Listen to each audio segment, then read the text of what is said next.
মই প্ৰথমতে অসমৰ মাননীয় মুখ্যমন্ত্ৰী ডক্টৰ হিমন্ত বিশ্ব শৰ্মা ডাঙৰীয়াক মই কৃতজ্ঞতা জ্ঞাপন কৰিছোঁ আৰু তেখেতৰ মন্ত্ৰীসভাত এগৰাকী সদস্য হিচাপে সঁচাকৈ গৌৰৱ অনুভৱ কৰিছোঁ আৰু এই গৌৰৱৰ মুহূৰ্তত মই অসমবাসীক সেৱা জনাইছোঁ আৰু লগতে মুখ্যমন্ত্ৰী ডাঙৰীয়াই যি সংকল্প লৈছে এখন শক্তিশালী সমৃদ্ধিশালী অসম গঢ়াৰ তাত মই দিনে নিশাই নিজকে সমৰ্পণ কৰিম আৰু লগতে এগৰাকী মহিলা প্ৰতিনিধি হিচাপে মই বিনম্ৰভাৱে কৈছোঁ যে অসমৰ মহিলাসকলৰ সবলীকৰণ কৰিবৰ কাৰণেও মই আন্তৰিকভাৱে চেষ্টা কৰিম।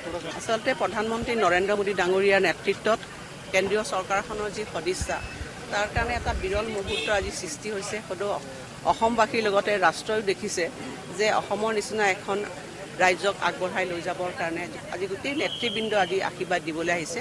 ই নিশ্চিতভাৱে আগন্তুক সময়ত অসমক আমাৰ ৰাষ্ট্ৰখনৰ এক বিশেষ শক্তিশালী ৰূপত অসমক অৱতীৰ্ণ কৰাব।